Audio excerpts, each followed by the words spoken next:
I do gotta say, I was listening to it all the songs. Oh, really? Yeah. How'd you like it? I loved it. Thank you. Thanks. Yeah. It's we'll get a little in a second here. For sure. So those vocals kick in. It's actually the guitar player there. Yeah. I can see your face of honesty, like a coward in the face of a coward.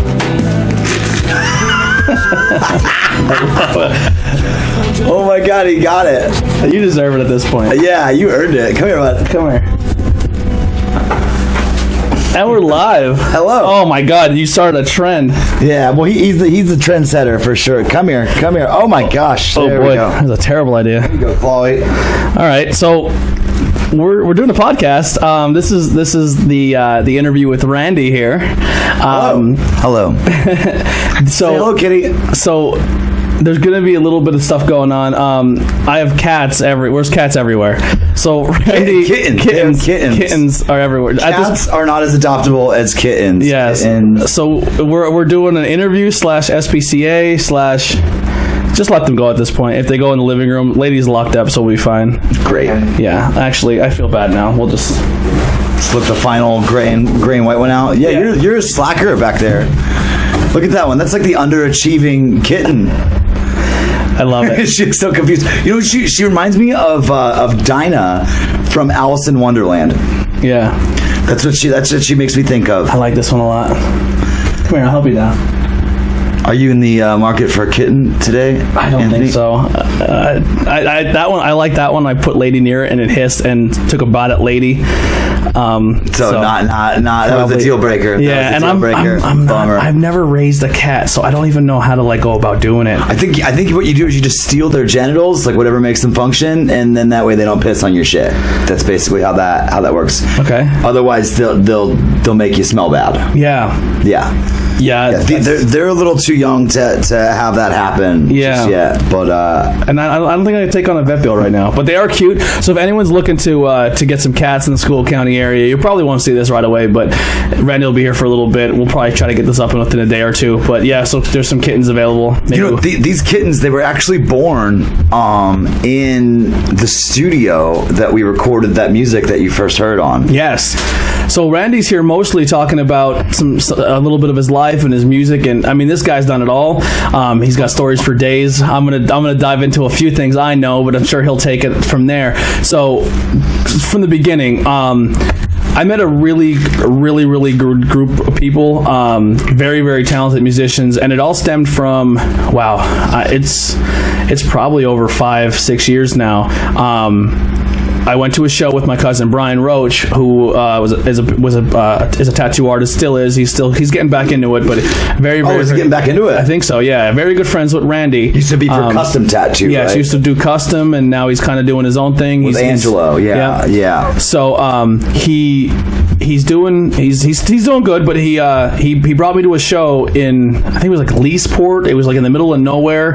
It was like a bar with like the whole wall cut out, and this little old lady just kind of walked around and served everybody. I think the bar was named after this little old lady. It has like a bar, and then the other side of the room where the walls cut out was like a stage, like a hall. Was it Grace's Vault? I think so. It's like on the main strip of this road. You know what I'm talking about? Latimer? It might be. I don't know. It was like in a rundown town. Like it was. I mean, Latimer. I mean, it's literally, that's like a coal town. That's probably like where it was. Dyed in the blue, like Bruce Springsteen, We Mine Coal kind of town. So we go to this show, and it was pretty much the whole custom family at the time, and Brian and myself, and I believe I DD'd, and it was Thanksgiving Eve. No, it was Christmas Eve. Oh, wow. Because you made a lot of crazy. Yeah, you've made a lot of jokes about your partying for Jesus' birthday. I do remember that night. But at the time, the band was called Head Plug. So when I walked in the bar, that was more than 5 or 6 years ago. Yeah, way more than 5 or 6 years ago. So we get in there, and everyone's talking about the bass player. Everyone's like, "Oh, the bass player. He was the original bass player from Breaking Ben." Oh yeah, Bug, Johnny Bug. So everyone was like, "We're so excited to see this bass player." And Brian's like, "Wait till you see this lead singer. This kid is awesome. He's crazy, high energy, the whole nine." And And Randy took the stage, and he did not disappoint. If there's one thing I'm going to say about Randy is whether he's sitting in a room with just you, him, and you guys are working on something or just kind of messing around and doing music, or if he's playing in front of a dive bar for 15 people, or if he's on a stage with 100 people, he's going to give you the same energy and the same charisma and the same just full-blown, he's going to give it his all in all those scenarios. And that's I think it's called being crazy. Yes, but you're very good at what you do. Like when people, being crazy? Yeah, when people see you on a stage, you definitely take control of it. You have that presence. Thank you. So when I seen you in Headplug, I was like, holy, like it was my first live local band experience, and I was blown away. I was like, this guy, I kind of gave you the comparison, because everyone has their comparison, and to me, you reminded me a lot of Billy Joel from Green Day. I get that one a lot. I get that, and I get the Gerard Way one. Mm-hmm. But not as much recently. Yeah, because I think I have bad hair right now. You're getting there. And he always had pretty good hair. So I don't know if that has a factor in the thing. It's my hairdos. Yeah, but your energy, like your facial expressions, the way he jumped off. This is a show, dive bar, maybe 30 people. He jumped off the stage onto my cousin's shoulders. Oh, that's some sharp claws. Sorry, there's cats. There's cat. Did you take an attack on your leg? Yeah, no, I just kind of wanted to come up. No, he didn't like attack, but there he goes. Luke, can I have that one? Sure, Randy. Can I have that one? Just let them go. Not the orange and white one. That one might be somewhere. One wander underneath here. That one's right there. This is the best podcast ever. There's literally just cats. So if we look distracted, it's because if you need a kitten, there's kittens everywhere. Give me a call. Okay, listen, these kittens were born in the studio that we just recorded the new Fate's Got a Driver record in, and they're bonded to me. They're part of me now. He's touring with them in his van. He's in like a painter's van, and he's just there's this Randy, a huge van, and just a box of cats. It's actually Fulton's old van. Is it really? Yeah, it's the Boys Upstairs van. I put a ladder rack on it. That's why it looks a little. Yeah, that van is terrifying. It's not as bad as the old one. Ooh, you remember that old one? Yeah, it was the hepatitis van. Yeah, that the Boys Upstairs van was scary. This one is nothing compared to the Boys Upstairs van. Is nice now. Yeah, the Bango, they call it, the new one they got. The Bango, really? Yeah, what a bunch of crazy. The white people. Van is terrifying. So anyway, so we go to the stage, we see Headplug. I don't see Randy for many years after that. We kind of off and on met at the shop, or we talked here and there, but we never really. I wouldn't say we weren't friends, but we didn't really meet our. More just acquaintances at that point. Yes, we were acquaintances. Yeah. I'd see you at Zola's every now and then with Roach, and we didn't really dive into each other. He loved that bar so much. Yeah, that was a cool bar. Did Neely, like, what happened with that place? I have no idea. That's not in my neck of the woods. I don't know what happens up there. I feel like that's the general face that people get when you say what happened at Zola's lamppost. People just go. So Randy, for the longest time, thought I was a Luzerne County guy. He didn't know I was School County born and bred. So when I didn't know you were Scoop. Yeah, so my cousins are all from that area, or my cousin that he knows. So he thought I was from there. So anyway, years later, my cousin Brian takes me to a show again, and we go to see three bands. It was 3 bands with an opener at Goodfellas in Pottsville. I paid $3 to get in the door, which is kind of crazy. $3. We were only charging $3. That wasn't you. So I go to see my buddy Joey was in a band called. I'm so sorry, Joey Coons. I forgot the band's name you were at that time. And then the next band was Faith in Exile. Then the next band was Crobot. And then the band who closed was Cyanide Sunrise. Sunrise. I think they used to call it. I think when they were like in the midst of touring, and they were just like super broed out. I think they were calling it like Cyanide Dude Ride or something like that, where they just they smelled terrible. It was hilarious. That's the road right there. Jaybird was hilarious. But, sorry, go ahead. Yeah, so then Brian introduces me to Dave and Jaybird, which I became very, very close to Dave, but it's hard not to because Dave's he's in talk. Like once he gets his hooks in you, he's a good dude. His little crab hooks. Yeah, I love Dave to death. Actually, you're going to see pretty soon an interview with Dave coming up as well, and then this is not a knock or anything, or I hope it's not in any way disrespect, but when I seen Jaybird on stage and the way he presented himself and the way he took command of the stage and the way he did everything, it brought me back to that night where I was like, wow, the last time I seen someone, and Brandon did the same thing, but Brandon is his own, for Crobot, has his own, like, he's a different level. Brandon's insane. Yeah. But the way Jaybird did it, I was like, this reminds me so much of that band I seen with my cousin many years ago, Headplug. Like the Randy and this kid are like very similar to the way they do their thing on the stage. He did not know at the time that you guys were very, very close friends and that you were kind of woven in with that people as well. And then, long story short, we all end up meeting up, and you're like, holy crap, you're Roach's cousin. And then the friendship took off, and here we are now. I'd say Jaybird, Bishop, and I definitely had like a strong bromance kind of situation there. Not, you know, I mean, it was we were all very like friendly, competitive, you know, for helping each other, working out for each other. Right. We were all working together, but we also were like always like a little bit one-uppy, you know, in some ways, just who's the best performer, you know. Even I think more subconsciously, it wasn't like Jaybird took a lot of your mannerisms, but then had a backflip.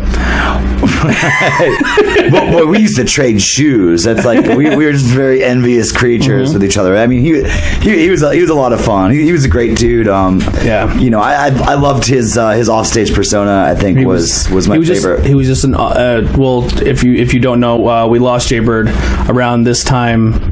Almost, was it 2 years now or 3 years? Oh, it's been longer than that. Is it really? Yeah. Ooh, it just feels like 10 at this point. Yeah, it really does. We lost Jaybird tragically. He was like I said, the group of friends that we go to, and actually from here we're actually going to our buddy Steve Fulton's house, and we have like a friend Thanksgiving. That's gonna be great. I was down at Toadak's last night in Philadelphia. Yeah, and I have to portmanteau the filth with Philadelphia. I just have to do it. Actually, it looked his neighborhood actually looked a lot cleaner, and it did not smell like fish garbage this year. Really? Yeah. So it's pretty. Yeah. It's improving. But yeah, we did a Friendsgiving last night there, and we ended up going to like this really weird like hole in the wall titty bar, but it's like they're my favorite. But it's like Philly, right? So it was just real sketch. You know what I mean? Yeah. Like worse than Leave It, the Beavers. No. It was like sketch in a cool way. You know, not like Leave It to Beavers. Leave It to Beavers like that. Like that's like, oh, I just had some rotten milk. Like I love Beavers. I don't like that at all. It's hilarious. You like see if you're like into it like in a Warholian kind of way, like it's like going to the zoo.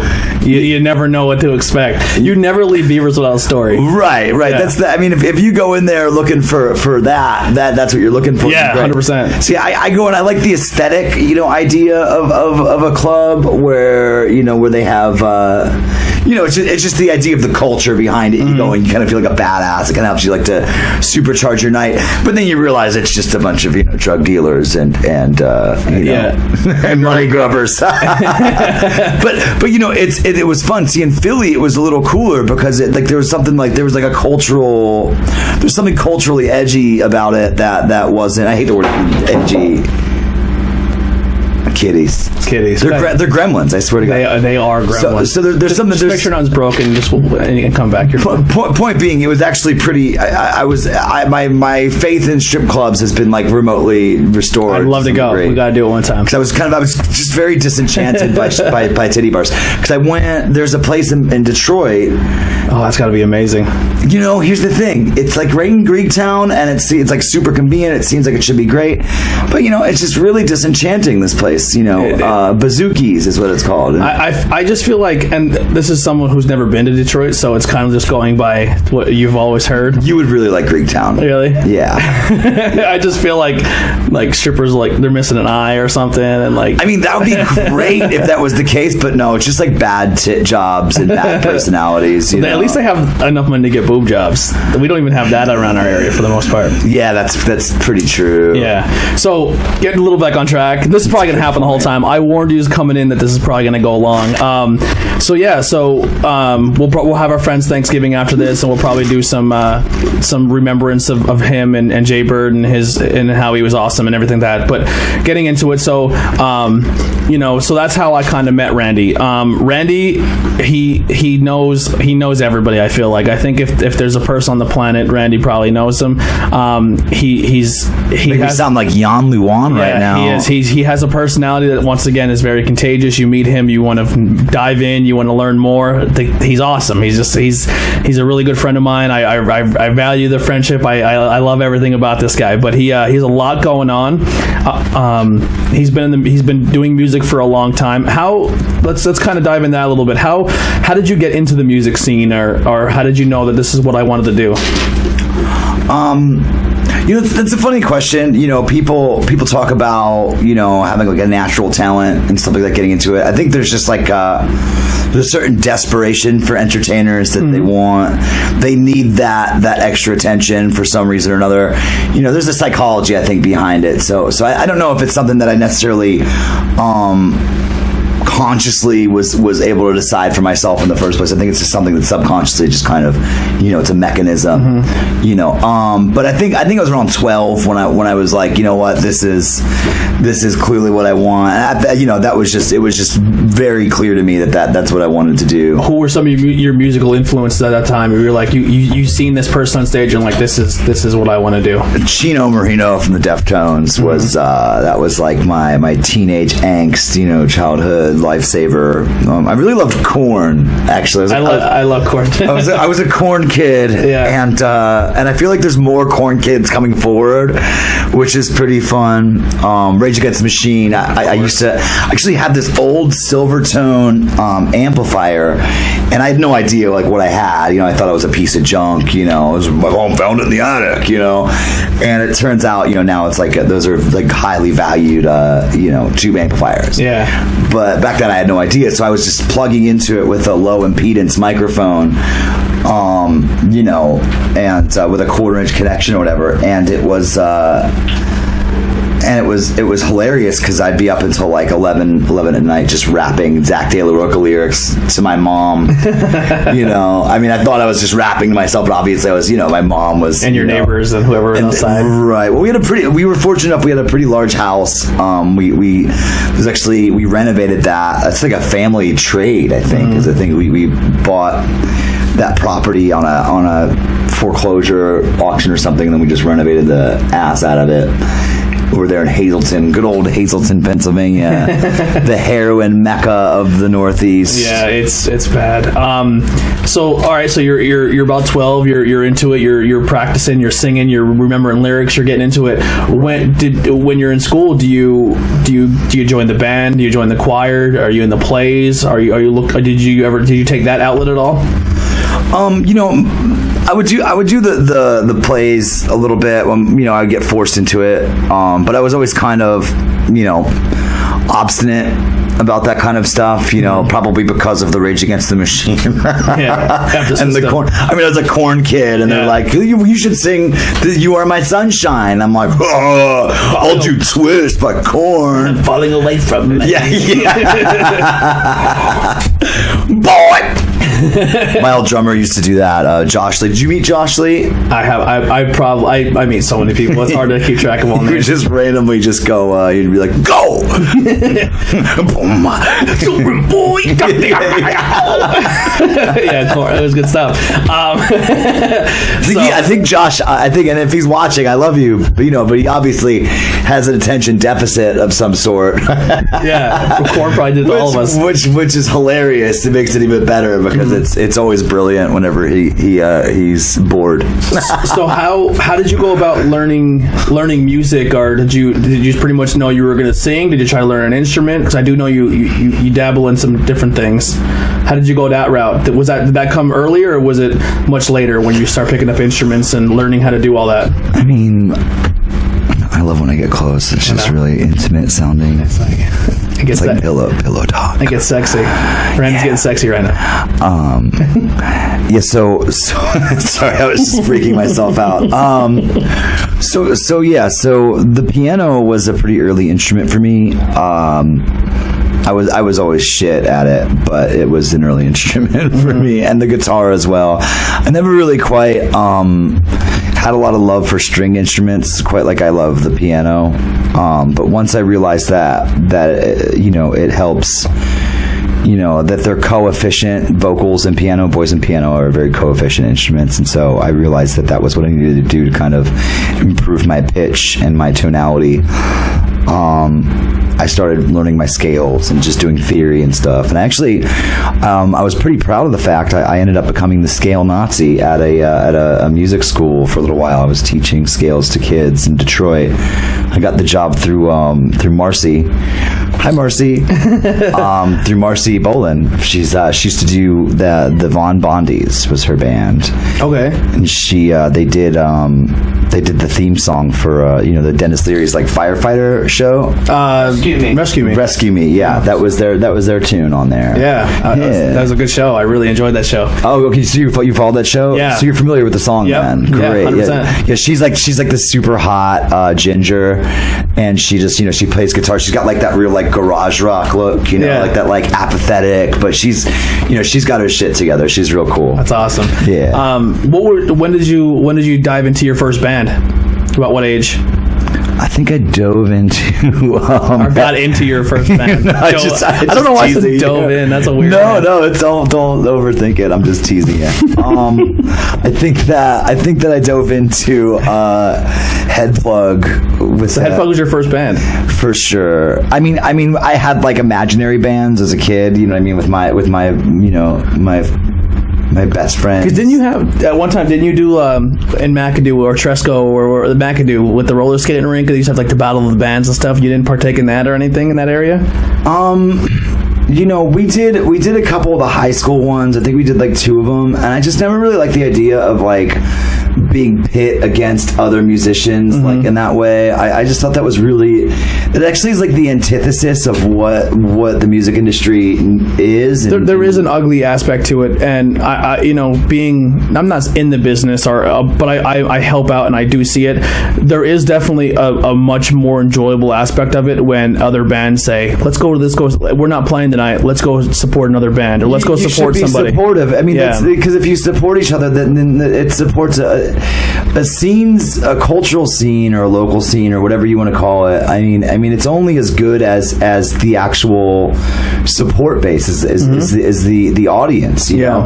And so if you've got an audience that's expecting to see bands fight, like look at the Tupac like Biggie thing. Like, it's stupid. It's fucking disgusting. Yeah. And so what are we, dogs that you fight in a cage? Like if that's the case, then fucking pay me more. You know what I'm saying? And people go see a live a band at a bar or go to see anything when it comes to music the first time, and they're like, oh, that band sucked. But that's probably the first time that band's ever got, like, David Grohl said it the best. He goes, we live in a society now where everyone's judged on a TV and they win a stupid contest, or they go in that I think that's over. I think he was a little dated on that one. But he said, he goes, back in the day, he goes, people got, I love Dave Grohl. Yeah, people got in a garage and they sucked for years, and they sucked and they sucked and they sucked, and then they finally find their niche, and then they get good. Like, I mean, these kids that go on these shows, they're all trained. Most of them are trained musicians.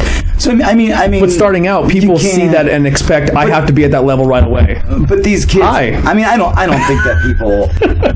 I think maybe audiences have higher expectations. But the problem is those shows. I mean, what are they doing? They're going out there singing cover songs. It's karaoke. Exactly. Yeah. I mean, so they're really good at karaoke. Who fucking cares? Yeah. It's actually worse when you're good at karaoke. I think it's more embarrassing when you're good at it. It's pretty much all I'm good at. Are you good at karaoke? Is that like a thing? He likes the karaoke. I would say if I had a talent, I just remember other people's lyrics. That's about as good as I am too. I think the point in karaoke is that you go up there and you fucking suck. Yeah, just go up and have fun.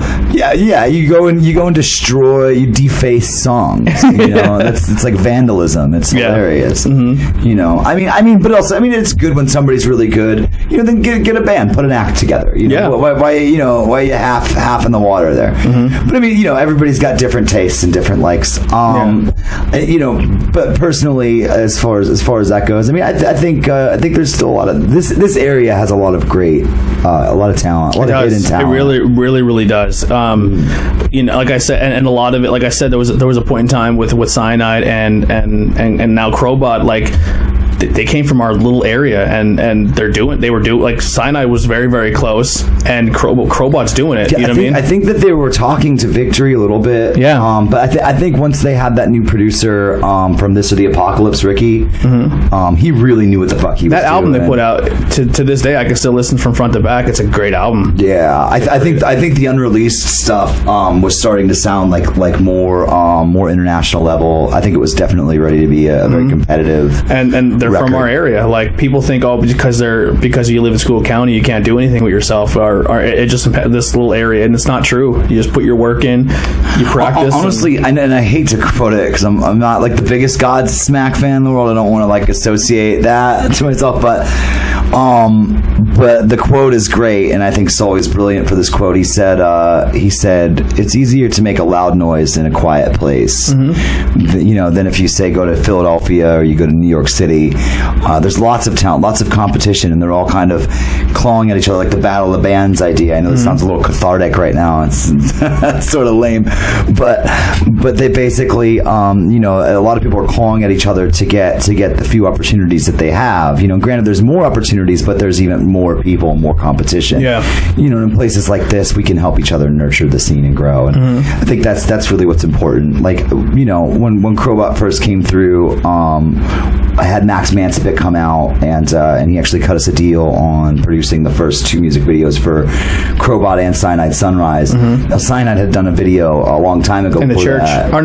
Violence in the Bedroom. Yeah, that was a much older video. So I wanted to get them updated. So I got a package deal done for the weekend. So I got to actually call myself a producer on that one.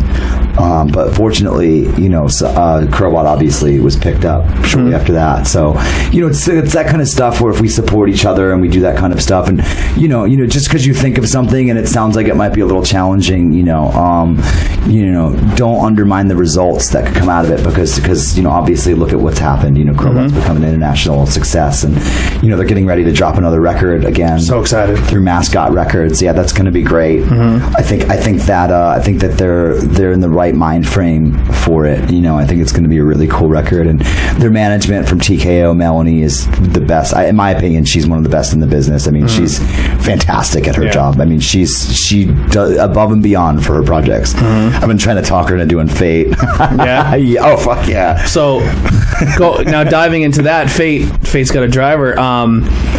So I listen to stuff on that you sent me, and I listen to stuff on Spotify, and it's bringing back a genre of music, and I don't want to put you in a wrong group, but this is just opinion. But there's a genre of music that from like the 2000s ish era, like that is no longer around. And I think this band is bringing it back. Thank you. And I'm excited because that type of music's not here anymore. We honestly, that was a big, that was a goal of ours. And so to hear you say that, I know you were worried about pigeonholing, and that's fantastic, because we wanted to kind of emulate our favorite shit from those times. And I know that the brand new guy, he's like a Me Too guy now, right? Like he's like, there's a lot of brand new feel to it, which is not bad. No, well, that's the thing. Minus like the pedophilia or whatever. Minus the pedophilia. And I mean, it's got it's that old, like, I don't want to say punk pop emo, but it's like in that realm. What I like to think of it as we do the production process is more like the post-hardcore realm. Like Old Thursday. That's kind of, or like we were recently listening to a lot of like the new Hopes Fall record. It's a great record. It's it's got a lot of that post-hardcore feel, but it's like an updated version of that old sound. So we're really looking to get into that. Even like the old Glassjaw, I thought was really close to that idea too. It was more of like a crossover band, but I think that was like that was the goal, that was the aim. And so because originally everybody's like, well, are we emo or are we metal? And I was like, it was like post-hardcore, and they're like what the fuck is that? So now I know they're post. But Eddie Reyes was super into that because I mean Eddie was from that hardcore, the New York hardcore scene. So you give us a quick rundown of your bandmates. Who do you got? Well, I mean Eddie Reyes is the big deal guy in the band. He just left. He parted ways with Taking Back Sunday after I think like forever 20 years. It was a long time. He was actually the founding member. If you look at their website, they have him still listed as that. That's awesome. The founding member. It's a good band. It's pretty cool. It's a good band. Pretty cool. Yeah, he's like the original sad boy. You know. And then he met you, and then now you're sad boys together. Yeah, well, sad crazy boy. You know, it is a lot of that. I think, I think I've met my rival on that one. Yeah. You know, he's like my tragic muse now. So I think he's great. I think he's brilliant. And obviously after being in a project like a multi-platinum project for so long, it's making that transition can be tough. But I think that he's doing really well with it so far. It's kind of good too that you've hit certain points where you traveled the world. You were a traveling musician. You'd go to Alaska, Detroit. You're everywhere. You would plug in to different scenarios and help other people out. And now you finally found that niche that I've been telling you to find for a long time. Like you have an ability. I always say like especially when we're drunk and we get the boo-hoos and the hugging. I was like and the kissing. And I said you're really good at what you do, man. Go for it. And then when you said, hey, I think I found it, and I finally got to hear it, like I'm so pumped for you. Like thank you. It's awesome. And it's good because now coming from Taking Back Sunday and doing that for so long, he's seen a band grow, and he's been up there, and now he's starting over, so he kind of can probably teach the rest of you of that path and what to expect and go through. He has his way of doing it, which is pretty funny. He's got a very unique sense of humor and a very unique kind of disposition. I mean, he's like a Long Island guy, so he's very New Yorky, like native New York, and he's got a really good sense of humor. But yeah, he's been kind of looking into the different aspects. I mean, he gets us in touch with a lot of really cool people, which is awesome. But mostly, I think I'm just excited about the cultural influence that he brings to the table. Yeah, I think that the fact that he comes from such a renowned scene. Not from the Taking Back Sunday thing. I'm more excited about his hardcore roots.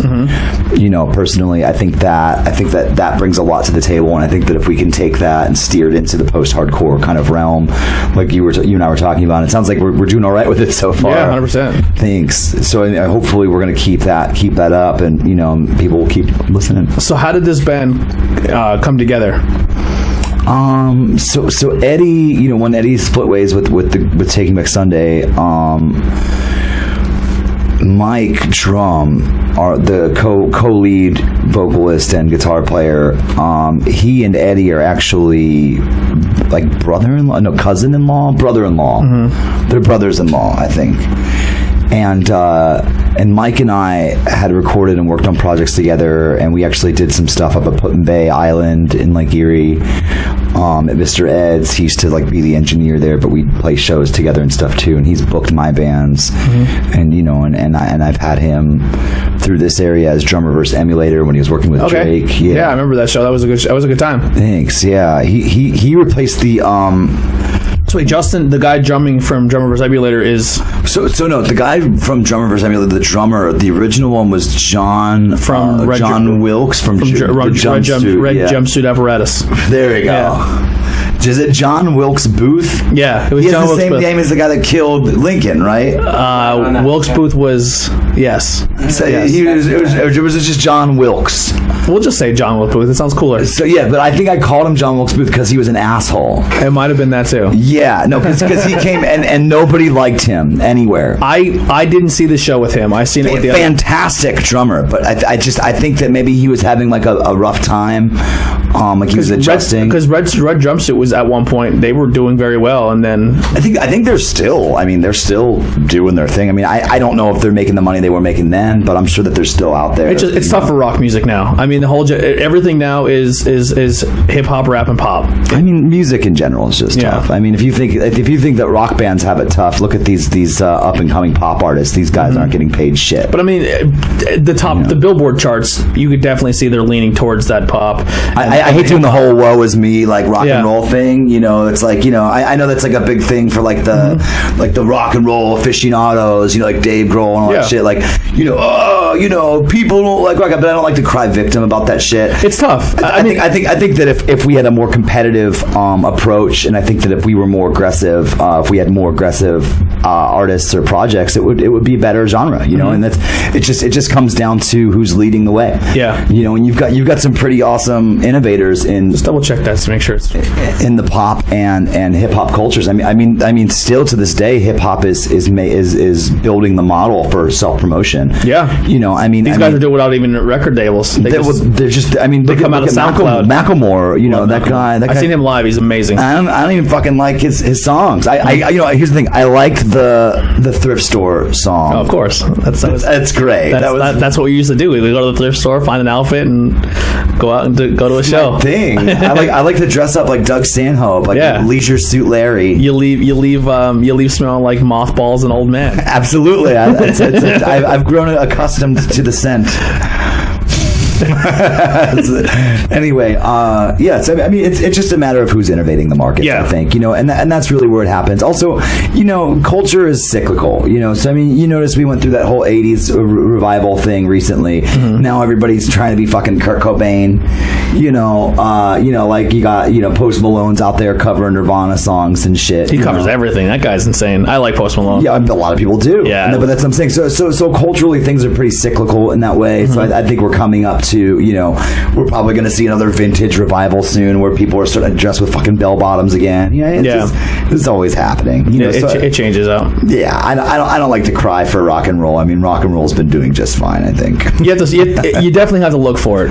It's something you have to look for. You can't, like, if you turn on any social media, any music platform, Spotify, iTunes, YouTube, and you click music, I would say the first 100 videos you're going to see are going to be pop and hip hop. That's just what people are going. Oh, for sure. Yeah. I mean, you can just see the difference in plays on like YouTube and, you know, Spotify. And like I said, like a band can come out and drop a new album, and everyone's like, oh, okay. But like, let Drake come out with a new album, like the world stops. Like, did you hear the new Drake? You know, I'm not a really big Drake guy. I'm not either, but I'm just saying, just marketing wise, it just gets.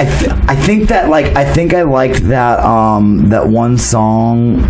What the fuck was that? I like that one that you to Bez. You to Bez. I don't know why. I just thought that was funny. I think there was the one that was like kind of cool. It was like pretty gangster, but then you just see the dude. And he's just like the softest looking dude you've ever seen. You know, like, these cats are awesome. He looks like he drinks those like little huggy things, like those little, you know, like I'm talking about, the hugs. Yeah, the huggy.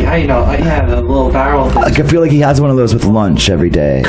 You know what I mean? Like every time he like unpacks his sandwich, you know, he has like a huggy next to it, and he cries a little bit, and he says, "Remember that time when we were 10 and huggies were cool? Why aren't huggies cool no more?"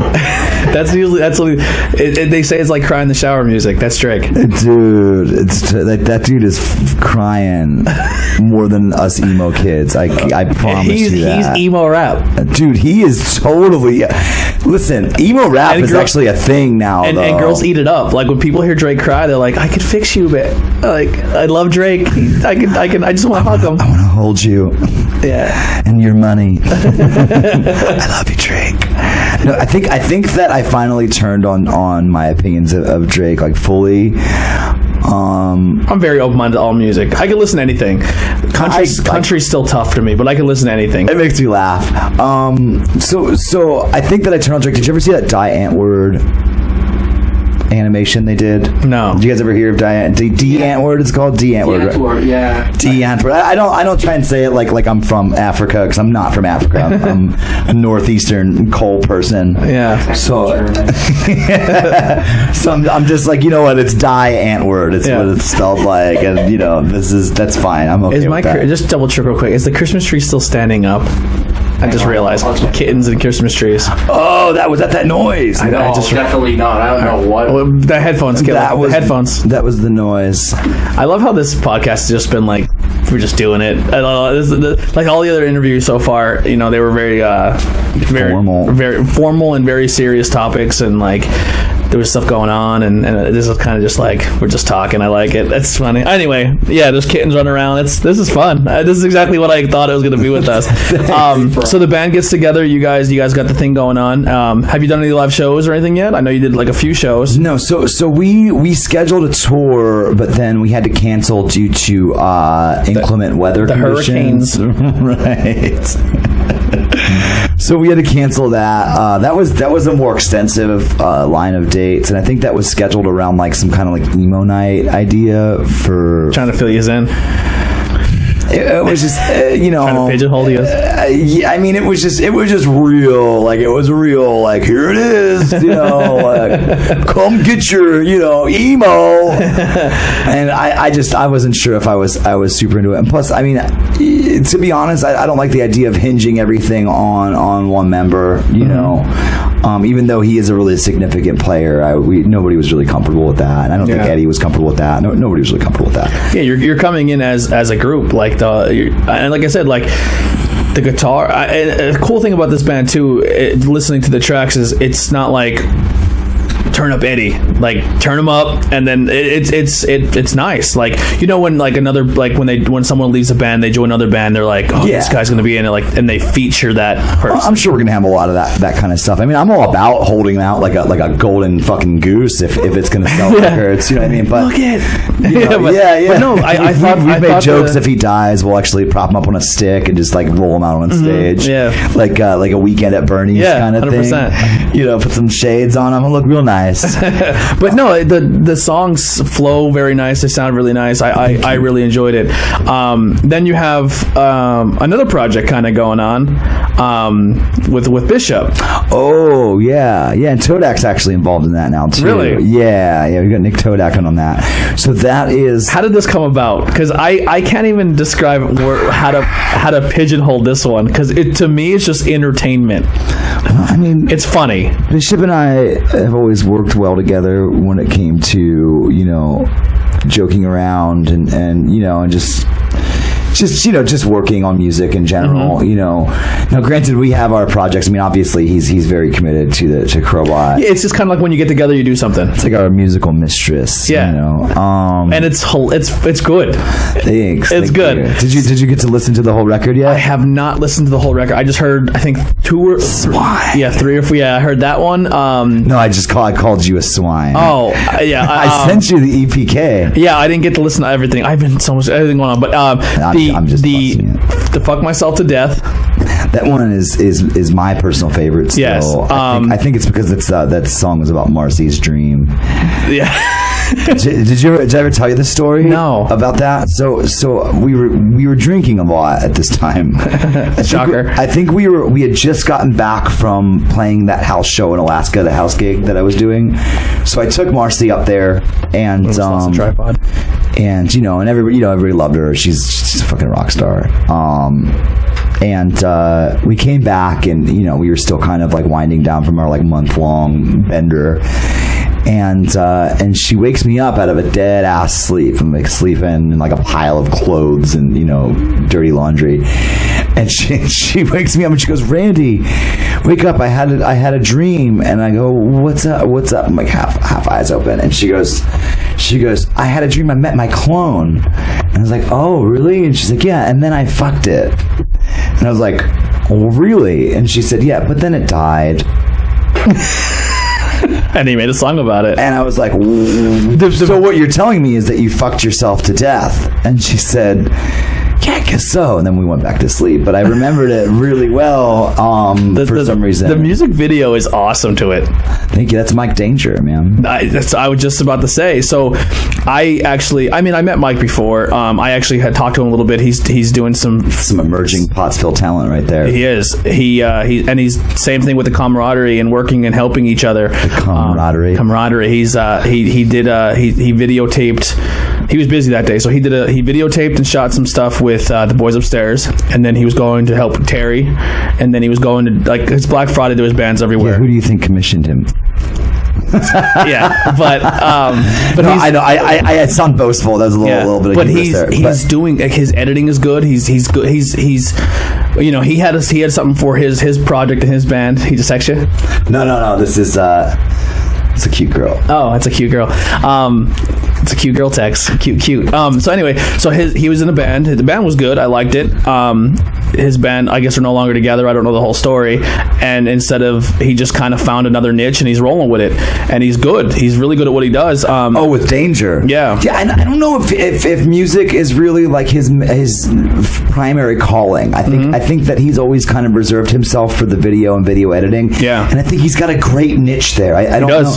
You know, I mean, granted, he's a competent stage man. You know, I mean, it's not, people love him as an entertainer. I think his heart. The girls like him. He's good. He's good. He's good with the girls. He's good with the girls. They like to look at him. He's a good looking dude. He's got that sad boy millennial thing going 100%. on. You know, he's got that shit going down. You know, he's a predator in disguise. He actually, we talked a little bit. He might actually come on and sit down and talk too.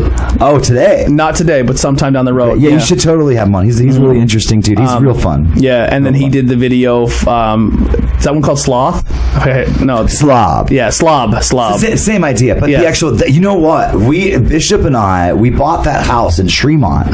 Tremont. I like Tremont. It's French. It's Tremont. Don't church it up, boy. It's dirt. Dear Tay. That's I love that scene. They're awesome. So yeah, they're little studio rats. So the little groupies. This one's got like a personality. It actually comes to you. I'm sorry. Go ahead. No, you're good. That's what the kittens are here for. They're here for pleasant distraction. So I've got stories all the time. So Slob was the guy that owned the house before us in Tremont. So we bought this house and it was super gross inside. Like it had like shit like in boxes. Not like actual shit, just there was human feces in boxes. In like boxes. There was like electrical was run outside the walls. It was quite literally a fucking nightmare, you know. And so we got this house through my brother's company. He does, you know, tax foreclosures, renovations and sales and stuff like that. He's this, you know, stuff. So Bishop and Kira were moving back from Austin, Texas, which I'm so happy they're back. Yeah, same here. They're great. It bums me out when people leave, even though I leave all the time. So they needed a place to live, and so I said, hey, I've got this property sitting there, and it's probably going to end up, you know, like getting condemned if I keep leaving it like this. So they came and we all renovated it together, and so that's where they did a great job. It's a beautiful house. Thank you very much. They did a really good job. Thank you. So they shot the music video, and you guys channeled the inner Slob. So Slob was this biker that was from that town. His name was Robin Lucas. We found out, but everybody called him. Even in his obituary, it said Slob in his obituary. And I mean, he was a business owner. I mean, the guy owned like bars and businesses. And but now everyone knows he put human feces in boxes. Well, I don't know. I think that was like a renter after him. Okay, so it wasn't the Slob. So it wasn't. But the story, you know, the embellishment is better that way. I don't want to dishonor this. This is all allegedly. Right. I don't want to dishonor this guy's memory that bad, you know. But I mean, at the end of the day, this guy had the name Slob. So I mean, anything's possible. I don't really know how he earned this nickname, but we thought it was just fucking hilarious that Slob was this middle-aged biker that, you know, that haunts our home. So we decided to write a song for him. And that's kind of the whole thing with Meow-Boy. Like, so I have friends who come up with, you know, they brainstorm funny stories and they come up with really funny things or skits in their head, or how would this be funny if this happened? And they're working on a project now where they're putting those sketches to life. They're making them. They're shooting like little comedy sketches of their thing. Yeah, who's that? They're called. Right now it's called Frack Street, but I don't know how far along they are. I helped them with one video. They're Frack Street because they're literally they shoot it right over here. Such a coal town thing. But they do really funny videos. It's coal people got they're no not reason. Yeah, they're not fully out yet, but they're working on it. But you guys are kind of the music version of that, where you guys have a funny experience and you're like, let's put it to us, let's just make lyrics to it. And it's good. Like I said, they're funny stories, but it's done musically and it's done very well because you're both phenomenal musicians. Thanks. So it's good stuff. Phenomenal yet, but I mean, we're working on it. I mean, you're definitely not a slouch when it comes to a front man, and Bishop is a beast on guitar. So thank you. And it works really well. And we have a lot of room to grow, though. I don't want to give anybody the impression that everyone has room to grow, but that's just my opinion. So if you don't like it and you don't like my opinion, fuck you and fuck your opinions. Yeah, F all yes. We'll make a Meow-Boy song about it. But yeah, so you got Slipknot already took care of that one. I think people equal shit. I think every single song is just hating people. Fuck you. Yeah. When I saw them at Ozfest, I went to Ozfest. Fucking judge me. When I saw them at Ozfest, and I was there to see Mudvayne. Okay. They were on the B stage. I thought it was super cool that I was mosh pitting to Mudvayne back then. That's okay. So they were a cool band. So Slipknot, I saw them, and like every other word, and there's like I'm looking next to me, and there's like, you know, I'm like 13, these other kids next to me are like 12. Yeah. I'm like looking at these kids, and this guy's like, "What's up, you motherfuckers?" Yeah. Fuck.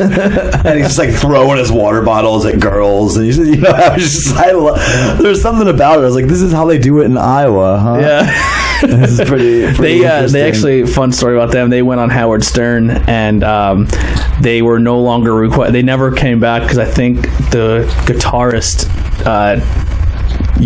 shit in a bucket and left it in Howard Stern's studio. And if you listen to Howard Stern, he's a germaphobe, don't like any of that. And Slipknot just came in and just wrecked the joint. But then years later, what's his name becomes best friends with Steel Panther, and they're like best friends. Like, that's hilarious. Yeah, so it's funny how stuff grows. But yeah, so there's a lot of good stuff that you're doing musically. Thank you. And I'm definitely excited. I'm pumped for it. I'm glad we talked about helping other people out and stuff like that as well. On that note, you said you have a friend who's doing something coming up very soon. Oh yeah, so my friend Venus is doing what's called a crowd rise on Tuesday. I don't know if you guys know, Tuesday's like the biggest charity day of the year, I believe. I don't know a lot because I don't usually get involved with charity. I'm a pretty selfish asshole. I want to, but then it comes time and I'm like, right. I mean, yeah, we're like early 30s, fuck everybody. So, but Venus is really hot, and this cause is actually really cool. So I'm gonna go ahead and push it on you guys right now. This is, I love Venus. She's great. She's great. So they're in LA right now, and this cause is great. They're actually on Skid Row. They're feeding the homeless with healthy food, with natural food. So they're not giving them like McDonald's processed slop, right? They're not just like buying. I watched a video where a guy took a whole bunch of Happy Meals and brought them, which is still cool. I mean, it's. I mean, yeah, food is food. Yeah, like they're not like, oh, excuse me, I'm rocks and shit. Right. I'm homeless, but I'm vegan. I mean, they're getting there now. Like, oh, McDonald's, no. Got any crack? I'm trying to watch my figure. Oh my god, it's terrible. One time, I had a friend of mine came to visit me in New York, and she's very naive. She came from like the Midwest or whatever, and there was a homeless man that would beg for money at the train stop. And New York, you just get so immune to it that you just don't even pay attention. They just go away, and it's kind of terrible. It's very numb to say that, but I mean, whatever. It's life. So she's super naive, and she's super sweet, and she's like a beauty queen from the Midwest. She gave her money. I'm sure she wasn't like well to do, but she was fine. You know, I think her family did well. You know, it was like a farmer family. They're very, really good people. Yeah. So she immediately was just inclined to like offer him something, and she wouldn't offer money, you know, but she had a half of like a deli sandwich that she offered to give him. She's like, here, listen, I didn't take any bites out of this. This is the other half of the sandwich. I'll give you this if you want it. And the guy was like, fuck you talking about? Fuck you. And he got mad that he offered her a sandwich. I was like, honey, he wants crack. And I was like, get the fuck out of here. You know what I'm saying? Like, get the fuck out of here. Because I mean, that's the thing. That's what, you know, it's trouble. But this is a cause where they're going out there and they're actually promoting healthy lifestyle choices for the people in LA. And I think that LA just has such an overwhelming homeless epidemia going on there. Well, a lot of the problems with Skid Row, I don't know how much of it is now, but I mean, at one point in time, our mental health facilities literally were shut down, and everyone who was in them were asked to leave. And either if they didn't go to jail, they went and lived on the street. And that's kind of where they are with Skid Row now. Like, it's just people who they do have drug addictions, but there's just people out there with people that aren't addicted to drugs at all, and they have mental health issues. Then you have people that you know, that the cost of living is just so high in Los Angeles that you have people that just genuinely can't afford to live anywhere. I know a lot of the people who are probably going to watch this one day are going to be like, oh, this guy, but you know, everything else gets super expensive, but nothing, the money that comes to you from your hard day on work doesn't go to you. Like, how you expect people to live, you know, especially if you live, like, we're kind of fortunate in this area because, you know, everything's kind of cheap, but if you live anywhere near a big city. Well, here's the thing, the cost of living is low here, but the standard of living is low. So in a place like LA, it's just a larger wealth gap difference. And it's funny because they talk about economic equilibrium out there, and it's like a lot of you know, liberal banter about, you know, which is fine, liberalism. You know, it's just there's a lot of banter about you know, democratic socialism, but they've got some of the biggest wealth gaps in the country there. You know? So and that's what and they're not doing anything to help them. No, they're just like, we should all be equal. F you, crackhead. Like, right. Yeah. So I mean, so you've got, but your friends going against that. You've got people doing that, right? And so you have people like Venus and this organization. Instead of talking it, she's doing it. Right. And so they have a crowd rise. Let me see here. So for over 2 years, it's called Lunch on Me is what it's called. And for over 2 years, they've been consistently distributing organic food throughout Skid Row, Los Angeles' most vulnerable community. So that's I guess they have the worst problems there. I don't know a lot about the demographics. I watched the documentary on Skid Row. It's scary. So there's also people who live on Skid Row who, like, there's a guy who walks up and down the street and cleans it. Like, he knows he's stuck there, but he takes care of where he lives. So the founder of this organization, she actually went and she lived on Skid Row. She just did a video for this, and she lived on Skid Row for like 40 days. And this is online? And this is, I think that they're getting ready to post it up soon. So if you guys have a chance. I'll definitely watch. I love stuff like that. Yeah, please do. Yeah, it's the organization's called Lunch on Me. And I'm guessing they're probably going to title it something similar, but keep your eyes out for that because it's really cool. Send me all the links and we'll put it in the description. I'll definitely get you the links for this. Thank you very much. So we're going to end on one quick note. I'm going to open the door for this, but it's probably going to drag us out a little bit. So I like funny stories, and I want to end it on a little light note because I know the last couple podcasts, you know, they were funny. We snuck humor here and there, but a couple weeks ago, Randy was home. We'll say home. He was here, and we decided that we were going to leave the bar we were at and go and get beers and go back to our friend Steve's house. I forgot it wasn't even you that I was with. He was in rough shape that day. I tried to fight a bunch of bikers. Yeah, he tried to fight a bunch of bikers. Those guys were douchebags. Yeah, it was. And I was the douchebag. We were in a bar, and this entire, we'll call them their chapter. We're all hanging out, and Randy just tried to fight all of them. It was crazy. He didn't try to fight. He was definitely throwing his insults very loudly and didn't care. So we leave there and we go to a beer store. I'm surprised they didn't vandalize my car. Like what kind of bikers are they? I thought they'd have like a guy with a chain or something. You didn't have your car there to vandalize. It would have been my car because you got in my car with me. No, I actually had Bishop's Jeep at that point.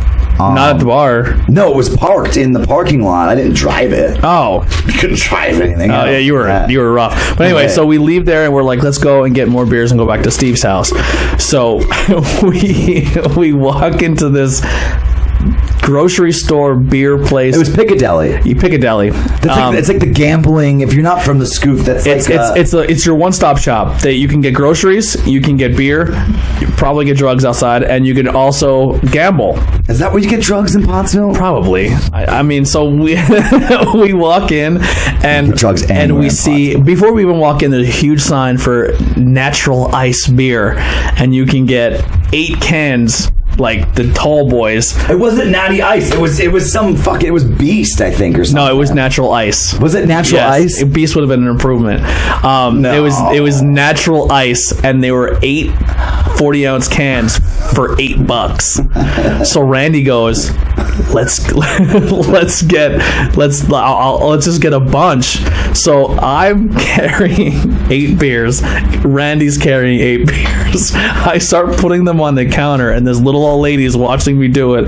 And Randy, who is not in his own mind, he's on a different planet, starts trying to do the same and drops a beer. It explodes. Just explodes. She was pissed. Right? So she's telling Randy to step away from the beer, and Randy picks it up like, oh, no, I got it. And he's just, he hits her in the face. Like it's spraying out of the can, and he picks it up. He literally, this poor old lady looked like she just won the Daytona 500, and she just got a beer bath, and Randy's soaking her with beer. She loses it. She's like, I'm not effing serving you. But you know who did serve me? The owner of the place. Yeah. A very nice Indian gentleman came out, and he was like, go get another beer. Nice because he hates us, I think. Yeah, he was like, get another beer and then get your stuff and get going. But Randy's like, no, we're not going to get another beer. We broke 2. I think 2 of them we broke. No, I broke 1. It was one broken but we beer. paid for the broke. I wish I broke more than 1. They were disgusting. Yeah. So Randy ended up paying for his broken beer instead of getting the free one or whatever. But anyway, he was really, really nice. But it was so funny just watching this poor little old lady get sprayed in the face with Natural Ice, and Randy's just like fumbling a can and then dropped it again.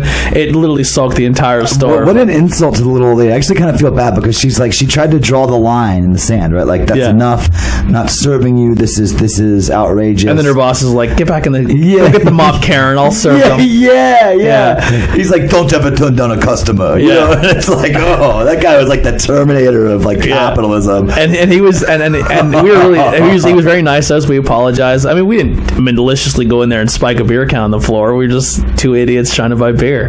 But yeah, it was very, very funny. No, I mean, she was obviously having a shitty day. Yeah, and once we walk in the door, she's like, she already knew who we were coming in. We just took a piss on her shitty day, and that's what we did. That was, So we, like, her day was already like shit stains on the side of the toilet, and we were like the pee that you shoot at it to try and get it off. To get it off. Yeah. So before we wrap up here, do you have anything else you want to plug, talk about? You have anyone you want to shout out?